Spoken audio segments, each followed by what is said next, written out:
Salve a tutti, sono Almarok e benvenuti in un nuovo video. Oggi siamo qui per fare un'intervista ad Astennu, famoso per essere stato il chitarrista di Dimmu Borgir, per essere il chitarrista di Kovenant e per essere anche il chitarrista di Lord Kaos. Prima di iniziare ringrazio Astennu per la sua grande disponibilità, per aver accettato di essere mio ospite oggi. Vi lascio l'intervista e vi auguro buona visione. I'm Almarok, I'm here with Astennu, former Dimmu Borgir, former The Kovenant. Nice to meet you. Good to meet you too, mate. Why you started to do music, why you started to do black metal, and your best influences. Oh man, when I first started listening to metal when I was a kid, it was way before black metal. You know what I mean? It was listening to all the 80s thrash metal bands. I first started listening to like Metallica, Slayer, Megadeth, all the ones that around at the time. I was very thrash orientated because that's all I knew. And I started playing guitar because you hear that jun metal sound and you want to play it. It's something about it that I really enjoyed getting into. And then as things progressed along, then I started listening to Morbid Angel, Cannibal Corpse, Deicide, all the death metal stuff, and Death, Possessed, all the death metal stuff started coming through. And at that point I hadn't still hadn't heard modern black metal. I had heard like bands like Celtic Frost and Venom and stuff, but in Australia, it's not like it is today. You can't just walk into a record store in the late 80s and find that stuff. So all the American metal was coming through the record stores, but not so much. But yeah, back then I just concentrated on just playing guitar because I was enjoying it, and in school and just playing along. There wasn't too many people where I grew up that was listening to metal. There was probably like a group of about 5 or 6 of us, so we would just share stuff together. And guitar playing become very important, I suppose. I used to play all the time. That's all I did, mate. Then I started really listening to guitar players like Marty Freeman and Alex Skolnick and Steve Vai and stuff, and I was like, got interested. So then I started, learning their stuff, playing along. When I was a kid, man, I used to learn whole albums. Like I'd learn all of Master of Puppets, and I'd learn all of South of Heaven or Rain in Blood, and just play along to them all day. When I get home from school, I would just play along to these albums. And Rust in Peace, just really started learning, practicing rhythm, because I didn't have anybody to play with. It was, there were some bands around in my town, but a lot of people at my school, their metal listening stopped at like Megadeth and Pantera, because even Slayer was too heavy for them. So I was kind of by myself when I started listening to more heavy music. There wasn't a lot of people doing it, so it was hard to find people to play with. But yeah, it's I was lucky to find a couple of older people. When I was about 15, I found some people that were 20, 21 that were older and listening to more extreme music. So they would give me a lot of albums, and then once I got all the early Norwegian black metal stuff, it was just like, wow, what is this? This is amazing. Like I really enjoyed the classical influence and the keyboards, and the lyrics weren't just Hail Satan, they started to get not more intelligent, but just more darker, as in, it wasn't just all, what I mean, kind of, it was just a bit more intelligent lyrics as well, like Dissection, you know what I mean? When I heard that and I got into those, Jon is one of the best lyricists ever, and guitar players ever too, but it was getting into a different realm. And I was lucky to find those 2 guys, because one was a bass player and one was a singer, and I could start writing what I wanted to write. And put a band together with other couple of guys. I couldn't find a fucking drummer because no one was doing that extreme style drumming where I grew up. So yeah, man, it was hard to find people to get together. But once I found those other two people, we just started rehearsing and I started writing, and it was good because my singer in Lord Kaos, because I formed a band called Lord Kaos, his album collection was huge, and he would just throw me albums. Every rehearsal, he would turn up with something new, like Satyricon and Enslaved, and just mayhem and everything. So I started hearing that, and the guitar playing changed then as well, because before I was just playing all the stuff I was playing along to, but yeah, black metal guitaring is a lot different. It's more kind of traditional guitar playing too, more open chords, more dissonance, more classical. So then I really started listening to classical music, and instead of playing along to Metallica and Megadeth, I started playing along to classical music and learning new ways to incorporate into black metal. But it was a good journey in the start. It was a lot of practice, a lot of time consuming, mate. But yeah, that's pretty much like a quick thing of how I got started in it. Just a lot of time in my bedroom playing scales. Well remember for your work with Dimmu Borgir. Talk me about your experience with the band and why you decided to leave in 1999. Playing with Dimmu was great. I was very fortunate to be in the right place at the right time, I think, because I was already playing in Kovenant. I went to Norway for a holiday in '96. At the end of '96, we had just finished recording Lord Kaos album, and Had Not Found record company wanted to sign that band, and I went to Norway just for a holiday to check it all out and see what it was like. And I met Nagash, and firstly he said he was doing a new album with Covenant, with Hellhammer and Svard, and asked me to play. So I started playing there first, and that was great. And then after In Throne Darkness Triumphant with Dimmu, Shagrath didn't want to play guitar anymore. He just wanted to sing, just concentrate on singing. Then they had some live shows coming up. They asked me to play, and then I just right place, right time, mate. And then played some shows with those guys, and then I just never left. I just stayed there. I just kept turning up to band practice, and we just started writing. But writing was really easy with Dimmu.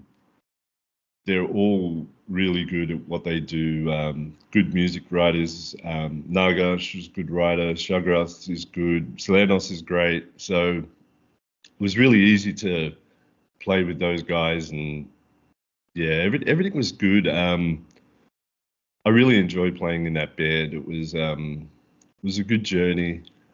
I think we worked well together, and it was good for me because I had a lot of opportunity to play what I want, to write music as well.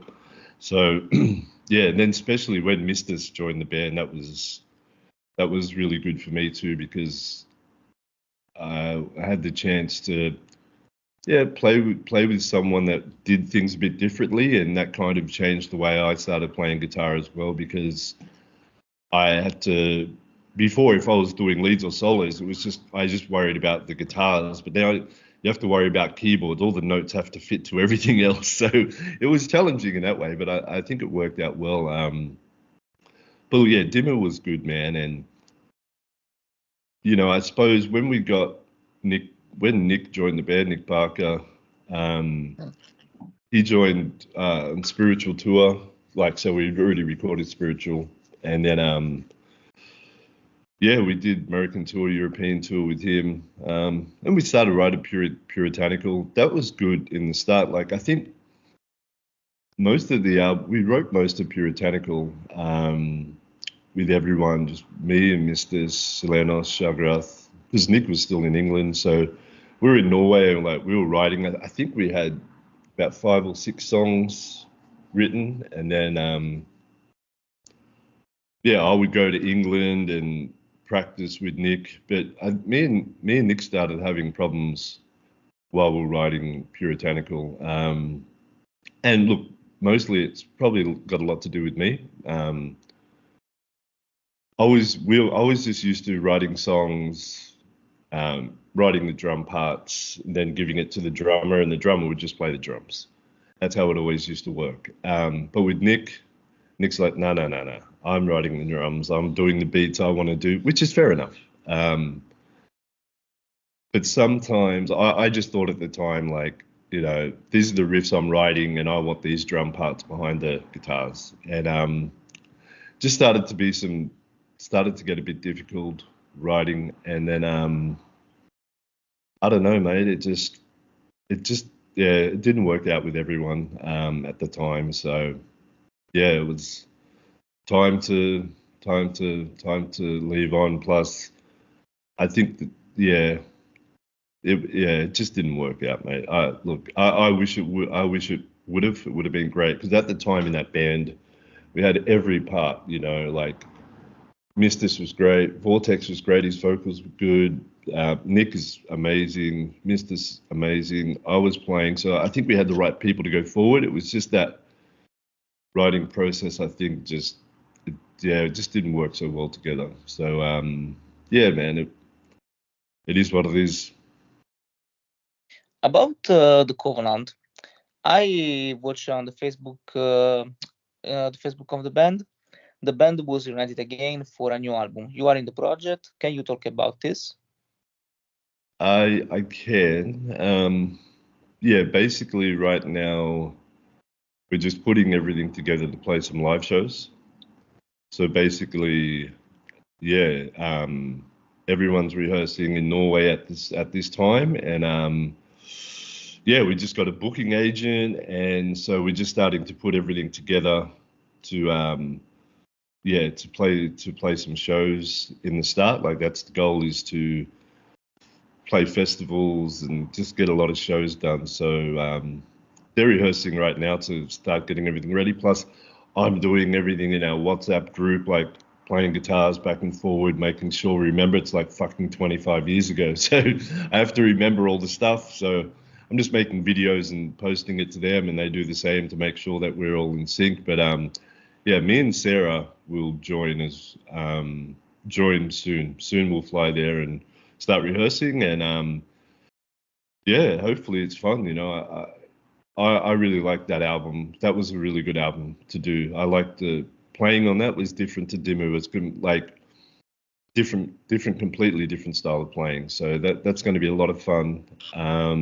It's not going to be easy, I must say. It's not the easiest album to play.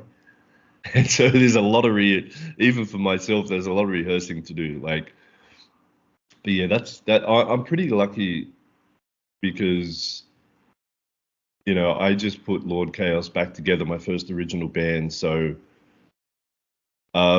we've almost got the new album written for that, and Svardi's playing on it, and Sarah is singing on there as well. So I think that's how it all got kind of started, because I just wanted to do this thing again. Plus, I've got Lord Kaos shows coming up, so it's good. So I'm getting back into that mode of playing live and stuff. So we'll see how it goes. I'm very excited about it. I think I've got a lot of messages from people, and so as the band. I think people want to see like Nexus Polaris. I really do. As for new album, I would love to do it. I'm just not sure. Right now, we're just concentrating on getting all the pieces back together and do some live stuff. In your opinion, how many things are changing in black metal scene where you started from nowadays? How things have changed. Yeah. A lot of things, have changed. As I said before, the bands are the bands are more technical now than they used to, but that's just how it's going to be, because everyone's, the whole goal I see these days in music is people playing guitars on YouTube and trying to be better than this and better than that. So that's fine. But as I said, I think like about 10 years ago, 12 years ago, black metal started to change a bit. new bands were doing different things. But as I said, I think now it's all starting to come back to sound kind of the same as everyone. I think that's how it works. That's why I think it'd be good to do some stuff that's a bit more older. You know, that's me personally. But yeah, I really don't. I'm not much in the scene. I kind of keep to myself, so I really don't listen to that much new black metal. That's like, it's just because I'm just not around it so much. Final question: if you have an advice for people who want to start to do a band and start to do music nowadays? Wow. You either have to do it or you don't. You know what I mean? You can't be in the middle. You know, it's like being pregnant. You're either pregnant or you're not. You can't be half pregnant. So you got to be 100% into it. If you just want to do it for fun with your mates or your friends and just jam and rehearse, that's fine. But you know, if you want to do it as a job or really passionate about it, you have to give it 100%, and you have to make sacrifices. There's going to be a lot of things where you go, oh, I can't do this or can't do that because of other things. You have to make the decision of cutting the other things out that's in your way. You know, you have to do it 100%, and don't worry about what anyone else thinks or says or does. Just keep practicing and keep doing what you want to do, and you know, play your own music. Like, you know, don't stick to, you don't have to stick to a genre, or you don't have to sound like anyone else. Like, people are open to listening to new music as well. Like, you've just got to commit to it and not be afraid to do anything different either. Thank you for your time, and thank you for staying here today. Good luck for your projects. Yeah, no problem, man. I really appreciate the your time, and thank you very much, mate.